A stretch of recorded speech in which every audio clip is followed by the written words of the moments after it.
tout le monde. Aujourd'hui, je suis très enchantée de vous présenter Julien Van den Broek. Julien a une compagnie du côté recrutement. Donc, oui, Jace, qu'est-ce que c'est et qui tu es, Julien? Donc, j'aimerais que tu me parles un peu plus de toi, puis bien entendu de l'entrepreneur, mais aussi, bien entendu, de ta compagnie. Alors, Widgets IT, en premier lieu, avant de venir peut-être sur moi, c'est une compagnie qui fait du recrutement international, spécialisée vraiment dans le fait de pouvoir faire venir des profils qui viennent de France, principalement de Belgique, de Suisse et du Luxembourg, mais majoritairement quand même de la France, et puis des profils tech. Et puis, en fait, si on devait faire le rapport avec moi, c'est que moi, je suis un immigrant. Je suis parti de la Belgique à la base pour venir vivre à Montréal un peu par hasard, mais ça m'a amené à faire justement ce parcours d'immigration, puis à constater plusieurs choses. C'est que déjà en termes d'immigration, quand on part depuis l'Europe, c'est jamais très simple de venir à Montréal ni vivre au Canada parce qu'il existe beaucoup de types de visas, il y a beaucoup de possibilités, puis il faut admettre que les sites ne sont pas très bien faits. C'est compliqué d'avoir des bonnes informations, c'est compliqué de savoir le budget. Donc il y a vraiment beaucoup d'incertitudes pour pouvoir partir et décider d'aller faire une nouvelle vie ou en tout cas un certain temps au Canada. Puis à côté de ça, lors de mon dernier travail au Canada également, j'ai pu constater que dans ce marché justement de la tech, il y avait forcément une très grosse pénurie de main-d'œuvre qui ne touche pas que la tech non plus, mais que principalement beaucoup d'entreprises, en tout cas à Montréal, ont vraiment besoin de personnes. Ce qui fait qu'il y a un gros besoin de main-d'œuvre, qu'elles viennent de l'international ou qu'elles viennent du Canada. Et puis il y a aussi une grosse problématique de personnes et un gros besoin, en gros une grosse demande en tout cas de personnes qui veulent partir à Montréal, mais qui ne savent pas comment faire. Et donc, les entreprises peuvent donner cette possibilité aux étrangers de pouvoir venir s'installer à Montréal.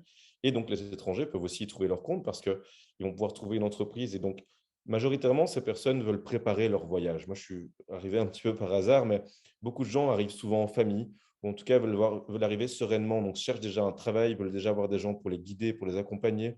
Et donc, ces deux offres peuvent se rencontrer en fait. Ce qui est juste le but vraiment de cette entreprise, c'est de pouvoir matcher ce besoin de la pénurie avec un bassin européen qui est frais, prêt, dispo, qualifié et déterminé à venir à Montréal, et justement toutes ces personnes qui ont envie de partir mais qui ne savent pas trop comment faire. Donc, le fait que je sois un immigrant, que j'ai connu un peu ce parcours à travers ces visas, le fait de devoir trouver un travail, ça peut vraiment, je trouve que ça donne un plus en tout cas à notre entreprise pour pouvoir faire matcher ces deux demandes-là.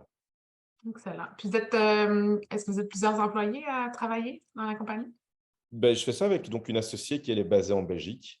Et donc, ce qu'il y a de bien aussi, c'est que justement, ça, une fois de plus, je pense quelque chose de positif, c'est qu'on fait notre recrutement directement depuis l'Europe. Donc, moi, je vais être en charge plus de ce qui se passe à Montréal, de nos clients, du suivi de nos candidats une fois qu'ils arrivent, de vérifier que je suis vraiment de la coordination en termes d'immigration. Puis mon associé va principalement s'occuper du recrutement directement depuis l'Europe. Et donc, on peut vraiment travailler sur deux créneaux horaires différents et une fois de plus, connecter plus facilement les demandes qu'il y a.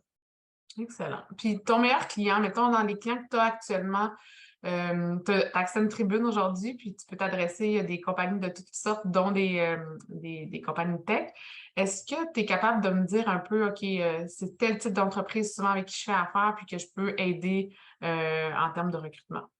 Alors, majoritairement, en fait, on va travailler avec toutes sortes d'entreprises. À partir du moment où il y a un besoin tech, c'est sûr que si on est à la place d'un développeur, un développeur, il va chercher quoi? Une entreprise qui sera en avance sur les technologies, où il pourra monter en compétences, où il va être bien accueilli, où il y aura un cadre. Donc, je dirais qu'on peut prendre n'importe quelle entreprise à partir du moment où elle sait onboarder correctement un employé, mais on cherche forcément des entreprises tech.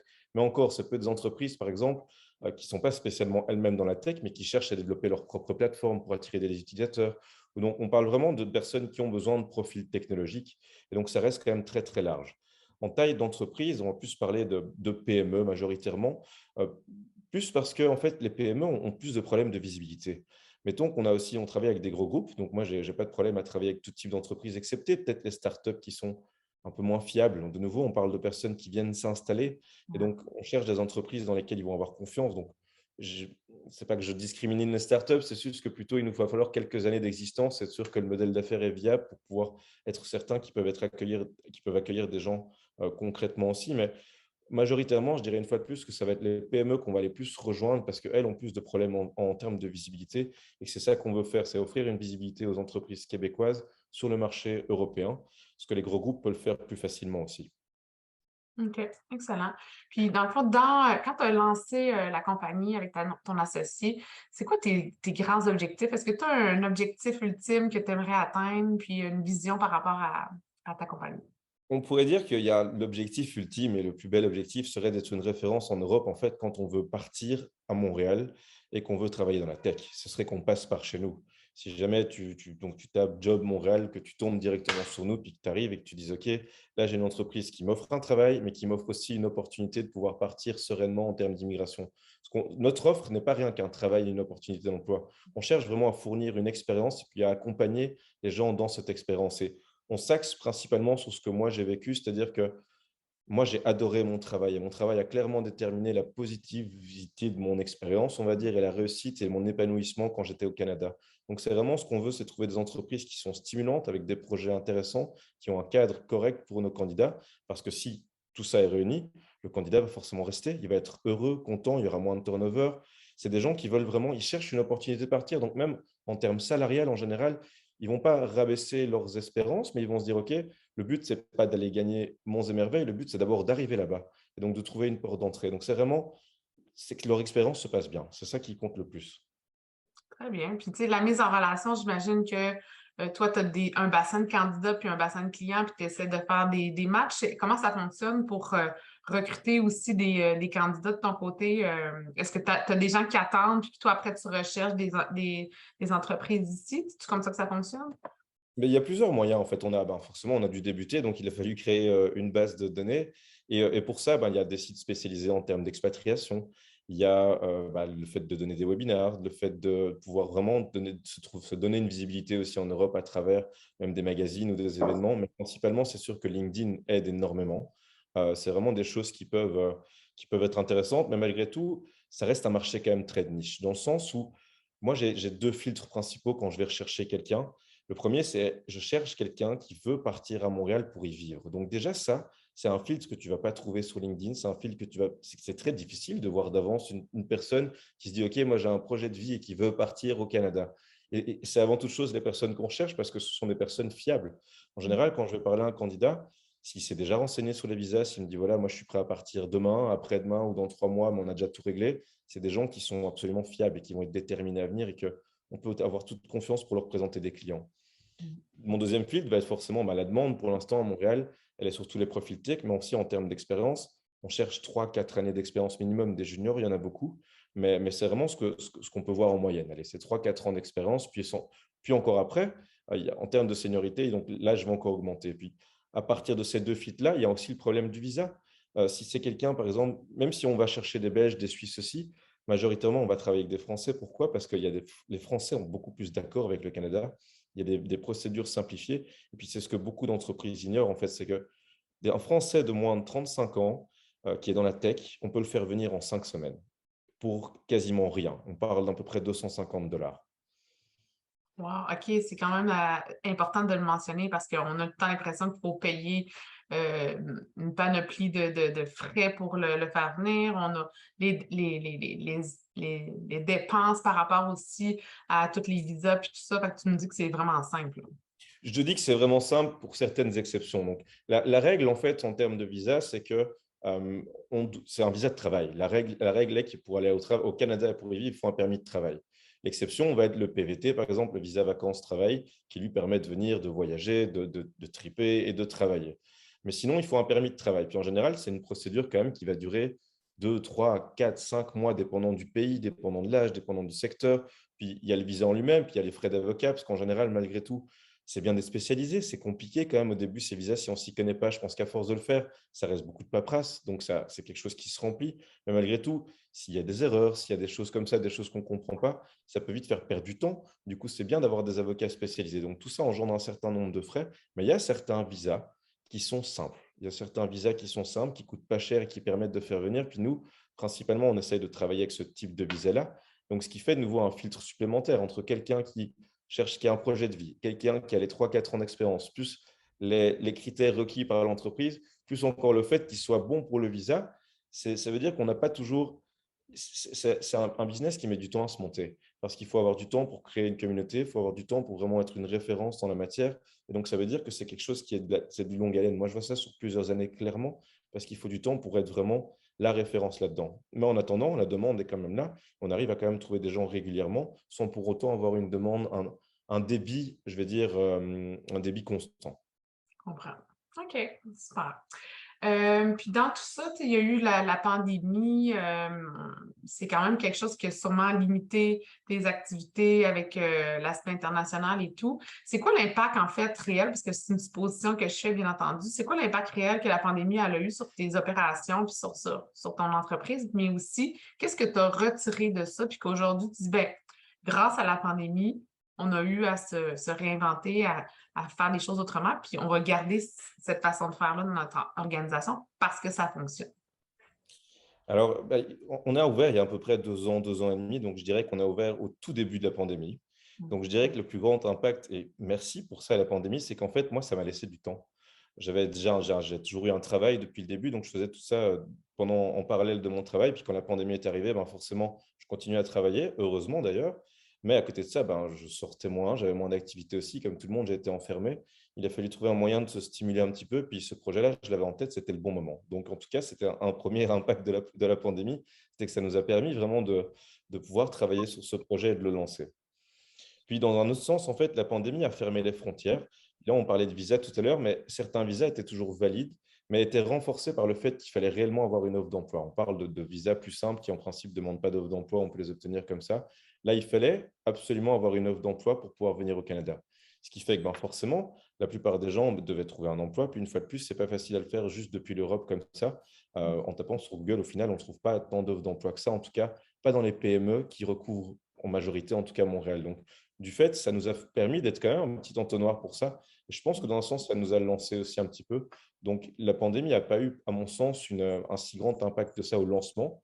Maintenant, après, on a pu voir la différence aussi, où ben, une fois que la pandémie s'est terminée, on a vu un peu cette différence, on devait moins passer par nous, mais tu avais toujours cette envie de partir. Donc, on ne l'a pas encore trop senti passer pour l'instant. Et pour moi, ça a plutôt un impact positif à la base.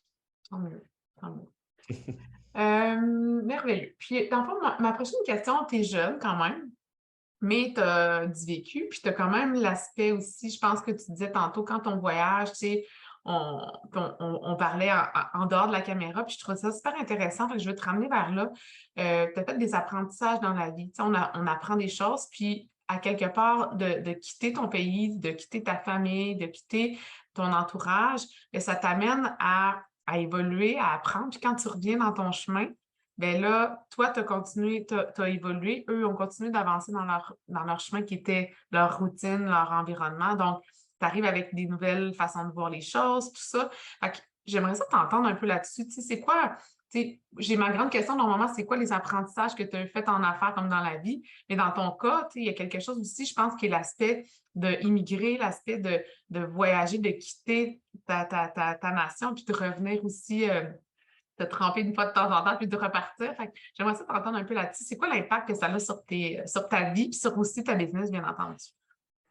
C'est une bonne question en tout cas. Puis moi, personnellement, je trouve que bah, le voyage, c'est l'école de la vie. Sincèrement, tu peux étudier tout ce que tu veux. Si tu pars voyager, tu apprendras beaucoup plus. J'ai l'impression d'avoir pris 10 ans d'expérience en 4 ans de voyage, et de vie, en tout cas au Canada ou à l'étranger. Puis c'était pareil pour d'autres pays aussi. Donc clairement, moi, j'inviterais n'importe qui à partir. Quelqu'un qui est perdu dans sa vie, il faut juste partir pour les bonnes raisons aussi. Fuir quelque chose n'est certainement pas une solution. Mmh. Mais par contre, partir en se disant, ça fait longtemps que j'y veux y aller, je te dirais, vas-y, fonce, tu n'as rien à perdre. C'est déjà la première chose, c'est quand on n'a rien à perdre. Et tu as tout à gagner. Mmh. Puis, au niveau en termes d'apprentissage, c'est que le voyage aussi, c'est bah, tu vas découvrir d'autres endroits forcément, mais en vérité, c'est des gens. Puis si on devait parler juste du Québec, les Québécois, on sait tous que ce sont des personnes absolument formidables. Puis Mmh. moi, déjà, une des premières choses, je pense que je suis déjà une personne tolérante et ouverte à la base, mais c'est sûr qu'en partant, tu dois t'ouvrir aux autres. Et donc forcément, tu dois déjà, par exemple, arrêter de te fier à tes premières impressions quand tu vois quelqu'un. Juste voir quelqu'un, peu importe comment il est habillé, peu importe comment il te regarde, on sait absolument rien de sa vie. Et c'est ça qui est très intéressant, c'est quand tu commences une conversation avec quelqu'un que tu connais absolument pas, en étant ouvert, tu vas pouvoir découvrir et apprendre des choses inimaginables. Et moi, je trouve ça toujours, j'en souris parce que je trouve ça absolument marrant. Mais en général, non seulement tu rigoles, mais en plus, tu apprends énormément. Puis, un des meilleurs exemples que j'ai, c'est que quand tu es à l'étranger, quand tu vas parler à quelqu'un, tu vas lui dire bonjour, comment ça va? Puis la première question que tu vas souvent poser, c'est pas qu'est-ce que tu fais, mais c'est d'où tu viens. Puis d'où tu viens, ça t'amène à un flux de conversation qui est totalement différent plutôt que qu'est-ce que tu fais. D'où tu viens, ça va t'amener sur de la géographie, sur de la politique, sur de l'emploi. Enfin, ça va être absolument inimaginable parce que ce dont tu peux discuter, contrairement à quelque chose où malgré tout, quand tu vas être chez toi, souvent, c'est pas fait exprès, mais très généralement, tu vas traîner avec des personnes qui vont être dans le même cadre social que toi. Et donc, tu vas vraiment, généralement, même s'ils ne font pas exactement le même métier, ça va être le même sphère, les mêmes statuts.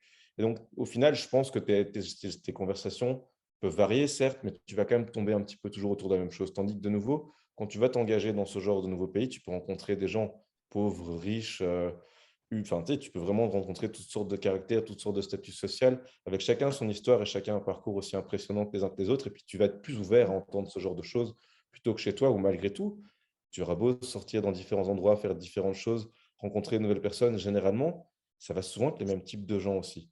J'ai peut-être tort, mais c'est comme ça un peu que moi j'interprétais les choses. Et donc, je verrais un peu plus ça comme ça en termes d'apprentissage. Donc, c'est vraiment l'ouverture aux gens qui te permettent d'augmenter encore ta tolérance et de pouvoir vraiment avoir une mentalité qui est beaucoup plus ouverte. C'est vraiment ça. Et donc, de dire que bah, ils ont fait ça et donc ça t'inspire. Moi, je trouve ça inspirant. Très généralement, tu te dis, OK, je peux y arriver. Ils l'ont fait aussi. Beaucoup de gens ont des situations différentes, des problèmes compliqués aussi. Et justement, tu vois que les gens y arrivent. Et donc, je trouve que de nouveau, c'est un moyen vraiment d'aller plus loin et de viser d'autres opportunités. Mm. Tu sais, nous, Action Coach, tu as tellement raison, on image ça avec les icebergs de l'identité. L'iceberg de l'identité, c'est la personne, dans le fond, au-dessus de l'eau, ce que tu vois, c'est ses comportements, ses actions. Mais en dessous de l'eau, c'est ce qui fait changer la personne, c'est-à-dire que c'est tes valeurs, ton identité, tes croyances, les gens que tu rencontres, ton environnement. Fait que si tu veux qu'en haut, ton comportement, tes actions changent, bien, il faut qu'en dessous de l'eau, les choses que tu as un impact réel pour changer les actions, bien, ils soient changés. Donc, quand tu côtoies des nouvelles personnes, ça va t'aider à penser autrement puis agir autrement. Si tu changes tes croyances parce que tu te dis, ah, ben moi, je suis bien dans mon pays puis dans ma ville, puis si je reste là, ben c'est sûr que tu as une croyance qui te limite à impacter ton comportement et tes actions. Fait que, tu sais, je trouve que tu as raison, quand tu changes ton environnement puis tu t'ouvres aux autres, à l'aspect international, la culture, ben, ça t'amène à avoir plus de connaissances, donc ça impacte tes actions puis tes comportements par la suite. Fait que je trouve vraiment que ça vient rechercher une petite théorie souvent que j'explique, puis que on est bien dans notre zone de confort, mais quand tu sors de ta zone de confort, ben là, c'est là que toute la magie prend son sens, puis que tu amènes un changement, puis tu vas avoir des résultats différents. Si tu veux te lancer en entreprise, c'est la même affaire, c'est de dire, OK, je suis bon dans mon confort, mais si je reste tout le temps avec les mêmes façons de faire, puis la même façon de penser, puis les mêmes gens que je connais, ben malheureusement, il y a des chances que le résultat soit le même que tu avais avant, puis maintenant. Fait que c'est un peu ça. Mais c'est super intéressant ce que tu me racontes. Puis j'ai une prochaine question qui est plus par rapport à l'inspiration. Tu sais, tu es jeune, ça fait pas longtemps que tu es sorti de l'école, mais j'exagère, là, mais tu as de l'air tellement jeune. Je sais pas Mais quel âge pour tu me donnes, mais en tout cas, c'est non, je t'agace. C'est un compliment, c'est un compliment. parfait. Mais dis-moi, comment tu fais pour t'inspirer, rester inspiré au quotidien pour, tu sais, des fois, on a tout le temps, comme entrepreneur, un peu, ça peut nous arriver d'avoir une petite baisse, mais comment tu fais pour te stimuler puis te dire, OK, là, je suis inspirée puis ça m'amène ailleurs? Mais c'est pas toujours, honnêtement, c'est pas toujours simple. Le but, c'est d'être stimulé. C'est une des raisons pour lesquelles moi je suis parti aussi, c'est que j'ai besoin d'être stimulé intellectuellement, que j'ai besoin d'aller chercher autre chose. Donc, même quand je retourne dans mon pays, tout ça, j'essaie de trouver des événements, de suivre des entrepreneurs, de parler. C'est ce que je vais rechercher. En fait, ça dépend. Il faut comprendre que la personnalité de tout le monde, sans doute, est différente. Puis le bonheur pour tout le monde est différent aussi. Mais mon bonheur en ce moment, effectivement, c'est plus l'entrepreneuriat et justement de me stimuler intellectuellement. Mais ce n'est pas le cas de tout le monde, puis je respecte ça aussi. Et donc, inversement, ça va t'amener à aller chercher des cercles de personnes qui sont dans les mêmes envies que toi, en fait, et qui, Mm. de nouveau, sont aussi entrepreneurs, qui rencontrent d'autres problèmes, qui ont envie de discuter de ça aussi, qui vraiment, en fait, je pense que on dit souvent que c'est un peu les 5 personnes qui sont autour de toi qui vont avoir la plus grande influence sur ton caractère aussi. Puis donc, c'est là-dedans que tu vas aller piocher un peu ton inspiration. Oui, t'as des grands de ce monde aussi, mais c'est toujours admirable d'aller suivre un parcours. Mais au final, moi, je pense que c'est les personnes les plus proches de toi qui peuvent vraiment t'inspirer le plus. Donc, c'est plus là-dedans où tu vas essayer de nouveau d'aller t'ouvrir et d'aller rechercher d'autres personnes qui ont d'autres parcours et tu vas prendre beaucoup de plaisir à les chercher. Aller discuter, excuse-moi, en termes d'entrepreneuriat, par exemple, mais ça peut être autre chose aussi. Là, je me découvre tellement d'autres points communs avec d'autres gens que je n'imaginais pas. Je prends tellement de plaisir aussi à discuter que même ça m'inspire d'avoir une personne qui a un peu les mêmes valeurs que moi, la même pensée que moi, la même direction. Ça, rien que ça m'inspire aussi, ça me stimule. Parfait, super. On s'en va vers la fin de l'entrevue. J'aime beaucoup entendre, en fait, j'ai deux dernières petites questions vite, vite. La première, c'est est-ce que si tu rencontres un entrepreneur qui vit de la croissance, que probablement tu rencontres à Montréal, puis j'appelle ça un chaos semi-contrôlé, hein, parce que des fois on contrôle, mais pas tout le temps tout. Ça serait quoi ton conseil que tu lui donnerais? Puis ma dernière question, tu vas pouvoir y penser en même temps, ça va être est-ce que tu as un fameux dicton? Quelque chose qui te tu sais, qu'une phrase clé là, que tu nous laisserais sur notre fin avec tout ça. Fait que je te laisse la première question. Un conseil pour une entreprise en croissance semi-contrôlée, là, ça brasse un peu. C'est le chaos semi-contrôlé. Puis la dernière, le dicton. Alors, en termes de conseils, très sincèrement, je trouve que je manque encore d'expérience pour donner des conseils à des entrepreneurs qui sont tellement en croissance aussi. Mais de nouveau, des conversations que je ressors, et puis nous-mêmes, on essaie de le faire, c'est de vraiment bien prévoir sa croissance. Si tu t'y attends pas, tu peux réellement couler à cause de ça. Donc, Ouais. le plus important, en fait, tu peux avoir n'importe quelle bonne idée, et puis ça, j'y crois très sincèrement, c'est que même si tu as la meilleure idée du monde, si tu n'es pas capable d'être bon gestionnaire, tu n'arriveras nulle part. Tu pourrais la lancer, tu pourrais avoir quelque chose, mais si tu ne gères pas ta croissance, si tu ne gères pas même ta décroissance, ton personnel, c'est vraiment pour moi la gestion est quelque chose des capacités, des skills très très importantes qu'il faut soit acquérir, soit pas hésiter à. Enfin, moi, quand quelqu'un est meilleur que moi, j'ai pas de mal à le dire et justement, je veux m'en servir. C'est ça aussi, Mhm. je pense, la capacité que ce soit d'entreprendre ou même d'aller plus loin dans la vie, c'est de t'entourer de personnes qui vont être complémentaires avec toi. Donc, si tu as, que ce soit des problèmes ou justement des choses positives, il faut pouvoir les gérer à l'avance puis prévoir ce genre de choses et vraiment là-dessus, être préparé. C'est clairement ça, c'est se préparer à sa croissance aussi et la gestion que tu vas en faire et quels objectifs tu vas avoir, comment tu vas arriver à les faire, qu'est-ce que tu prévois si tu les atteins. Donc, on parle vraiment d'être structuré dans ta manière de faire tes choses, je pense en tout cas, puis c'est comme ça que vraiment j'essaie de raisonner. Et en termes de dicton, c'est assez marrant parce que quand j'étais à Montréal, j'ai rencontré j'avais gagné des cours pour faire un réseautage, enfin j'avais gagné des cours dans un réseautage pour m'améliorer en réseautage. Et j'avais rencontré un comédien qui m'avait donné un dicton que moi je me sers toujours, qui dit tout ce dont tout ce dont tu as besoin est en toi et maintenant. Et je trouve que c'est un dicton qui est vraiment formidable, sincèrement, parce qu'à force de se le répéter, et puis en plus c'est vrai, si on est logique, si tu crois vraiment en toi, généralement, je trouve que c'est un dicton qui pourrait convenir à n'importe qui en vérité. Mhm. Puis moi, je me le répète quand même assez souvent et c'est que je trouve ça extrêmement motivant. Non, puis tu as raison parce que souvent, la seule limite qui t'empêche d'avancer, c'est toi-même. Fait que, je- Généralement, c'est très souvent ça, oui, je dirais. Puis c'est Fait que si je la répète, c'est tout ce dont tu as besoin est en toi et maintenant. et maintenant. Puis j'ajouterais comme deuxième dicton et puis le dernier, mais vraiment ça c'est mon leitmotiv, c'est quand t'as rien à perdre. Ah, c'est bon, je l'aime celle-là aussi. Ça doit être mon préféré, mais bon, entre les deux, je trouve sincèrement, t'as une... Vraiment, si tu tentes pas, tu as zéro chance de réussir. Par contre, si tu tentes, tu as une chance sur deux de réussir. Je trouve que ça veut tout dire. Ouais, c'est bon. Ben, je suis super contente de t'avoir rencontré, j'adore ça. Julien, fait que j'invite les gens à cliquer sur ton lien pour le site Internet pour en savoir un peu plus sur toi. Puis peut-être même rentrer en contact avec toi. Puis on va te suivre aussi sur tes plateformes sociales. La vidéo va être diffusée aussi sur une de nos plateformes de réseaux sociaux. Je t'invite à la partager également. Ça sera un plaisir de te rencontrer dans nos prochains événements de réseautage quand tu vas être de retour dans la grande région de Montréal. Donc, à très bientôt. Merci à toi, Catherine, pour ton temps en tout cas. Merci.